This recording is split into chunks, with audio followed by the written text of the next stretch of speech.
timbang na nakukuha ko, talaga pong binapraso ko ang lahat. Kaya magandang araw po sa inyo sa pagmamahal ng Mother pa rin. Okay. Ito po ang pangalawa. Ano na ang pangalan mo tayo? Magandang araw po. Ako po si Divina Balmaceda. Galing pa pong Bicol, Sorsogon po.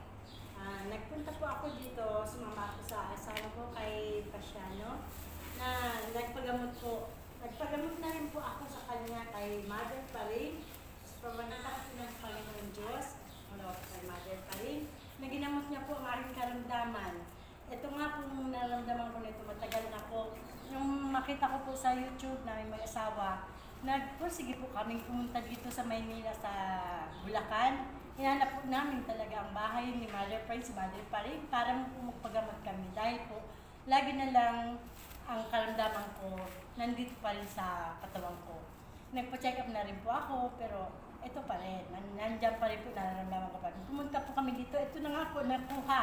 Maraming bakterya. Ito na nga po. Ito po ang nakukuha ko sa bakterya. Talaga pong mahirap paniwalaan. Ngayon po, magaling na po. May karamdaman po akong na darama na magaling na po ako.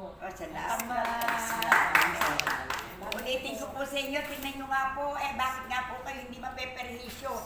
Ito pong cancer ngayon, lason, ito po, bakterya lang po sa aking mga nakikita. Kaya po ako'y malugod na nagsasalita sa inyo, huwag kayong malungkot. Pag naintindihan nyo ang pakaliwat at pakanan, kayo ang tutulong sa sarili nyo, ang paniniwala nyo sa Panginoon. Kaya mga na Panginoon, maraming pong salamat sa ipinagkakaloob mo sa akin sa edad ko 84. Tuloy-tuloy po ako na nagbubusar. Kaya lang po nakikiusap ako sa mga taong kumpletuhin nyo naman sana ang mga gamit. Dahil ito yung mga may langis, gaya ngayon puro langis ang tumatakbo dito. Napapadulas lahat, napapalabas lahat ang bakterya. Isa, dalawa, ang punta lang ng tao dito. Palakpakan nyo, hindi nyo papalala ang paniniwala nyo.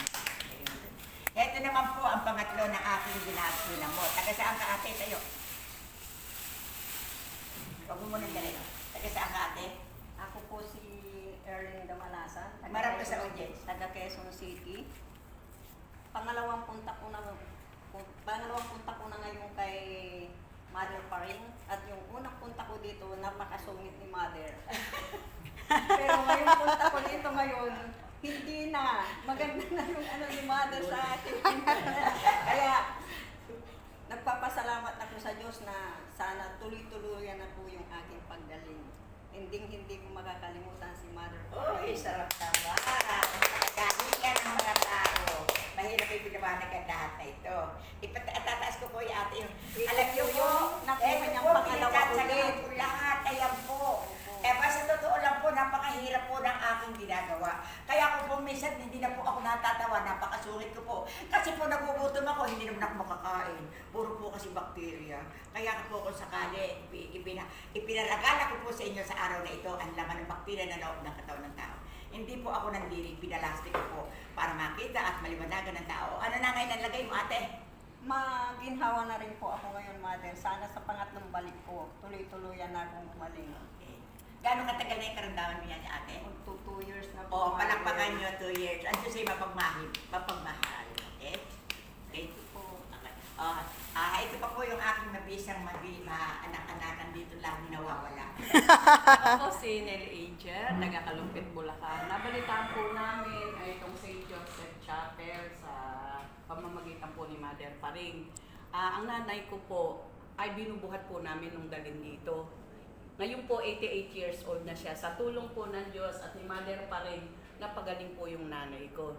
88 years old po. Ako rin po, merong karamdaman at natulungan din po ako sa tulong po ni Mother. Kaya po ako ay pumunta rito para dumalaw at magpasalamat. Okay, salamat. Hindi ko kayo malilimutan. At lalo na yung mga nagamot ko, naturuan ko maglabatiba. Gamitin niyo yun. Alam niyo, masasabi ko sa inyo, kung talikuran ko man kayo, kahit na mula sa ibabaw ng mundo, hindi niyo ako makakalimutan. Kasi ang aking nilalagay dito ay isang pagpapahayag. Kaya ako na nangungusap sa mga may sakit sa bato, huwag muna kayo agad magpapase reseta, dialysis, pilitin muna ninyo na pag-aralan nyo kung ano nararapat. Kaya ang pagpapahayag ko po, marahil naman hindi po makasasama sa mundo na kasi po pag exactly na dialysis na po kayo, lifetime na po yan.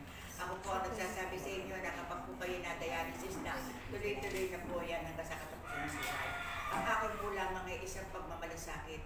Hindi ko po hinangad na ako'y mamerhisyo ng tao. Pero sa totoo lang po, ako'y naging isang manggagamot. Kung ano lang po ang pinagkakaloob ng mga tao, yun lang po at masasabi po nila. Kaya lang po talagang ganun. May mga nagseservisyo po sa akin na kailangan din nila ang pinansyal. Kaya po ngayon, ang tanging kong masasabi, sana unawain niyo naman yung katatayuan ko. Kasi magpa-hospital man po kayo. Pero ako po naririto. Ang akin pong mga inaano, may mga kanilay, may mga ganun. Talaga pong mga gamit. Kaya po masobra naman ni konti. Marami rin pong akong tinutulungan dito. Sa totoo lang po, nais ko pa pong magpalipat ng kamay ng Mahal Jesus doon. Pero po sa totoo, 4 na poste na po ang nakatayo. Pero hindi naman po ako humihilig sa inyo. Kasi ang paniniwala ko po, ito ang tanging hindi siya magpapagawa. Kaya kung sakali man po na ipinalita ko sa inyo na ako'y magpapagawa, kayo na po ang bahala. Kung meron ni salamat at kung wala. Bakit po ako hihingi sa wala? Alam ko na kung wala, hihingan ko pa. Kaya po ang aking biro sa inyo, ito namang meron. Matulungan niyo naman ako na sa pagpapagawa noon dahil po nasa tubigan na ang Mahal na Jesus po na ipunta dito. Ang gusto niya po doon at nagsisiksikan na po dito sa loob. Kaya nagmamahal po ako sa buong kapuluan. Sana po isa puso ninyo lahat ang aking sinasabi.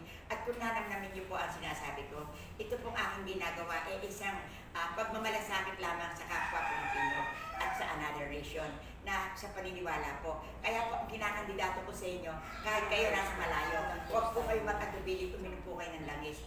3 sunod-sunod po, 5, kung mabigot ang karamdaman. Kung ano naman po, 4, 3. Basta po kayo ang may langis, wala pong delikado. Ang dahil ko pong mapabibilin ngayon, pagkaraan po kayo na nagamot ko, 2 times, 2 beses sa buwan, at 15 katapusan, 5.